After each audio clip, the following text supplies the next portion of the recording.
ഇഗ്നു അപ്ഡേറ്റിൽ ഏറ്റവും ഇമ്പോർട്ടൻറ്റ് ഭാഗം ഇന്ന് ഞാൻ പറഞ്ഞുതരാം കേട്ടോ. നമ്മൾ അസൈൻമെൻറ്റ് സബ്മിറ്റ് ചെയ്ത് ഒരു 1.5-2 മാസം കഴിഞ്ഞാണ് എക്സാംസ് നടക്കുന്നത്. അസൈൻമെൻറ്റ് ഏകദേശം ലാസ്റ്റ് ഡേറ്റ് കഴിയുന്ന സമയത്താണ് എക്സാം രജിസ്ട്രേഷൻ വരുന്നത്.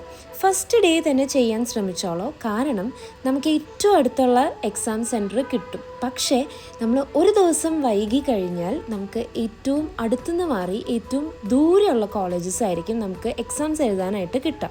എനിക്കിപ്പോഴും ഓർമ്മ വന്നേ, എൻ്റെ ഫസ്റ്റ് സെം ഞാൻ എഴുതിയത് കോട്ടയം CMS കോളേജിലാണ്. ഫസ്റ്റ് സെം കേട്ടോ.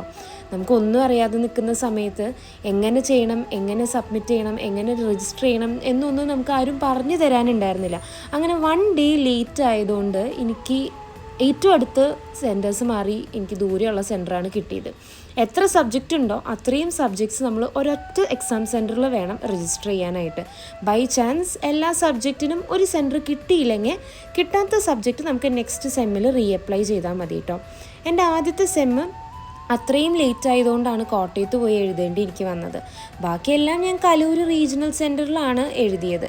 എക്സാം രജിസ്ട്രേഷൻ്റെ സമയത്ത് നമുക്ക് കുറേ കോളേജസ് ഓപ്ഷൻസ് ഉണ്ട് കേട്ടോ. നമ്മുടെ കൺവീനിയൻസ് അനുസരിച്ച് നമ്മുടെ കോളേജ് നമുക്ക് ചൂസ് ചെയ്യാം എന്നതാണ്. എക്സാം രജിസ്ട്രേഷൻ ചെയ്യാൻ എനിക്ക് തോന്നുന്നു ഒരു 1600 രൂപയെങ്ങാണ്ടാണ് സെം രജിസ്ട്രേഷൻ ഫീസ് വരുന്നത്.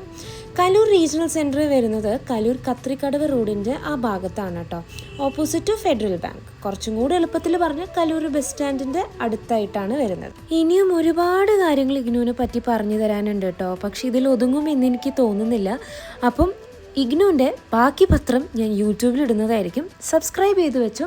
അതുവരെ ബൈ.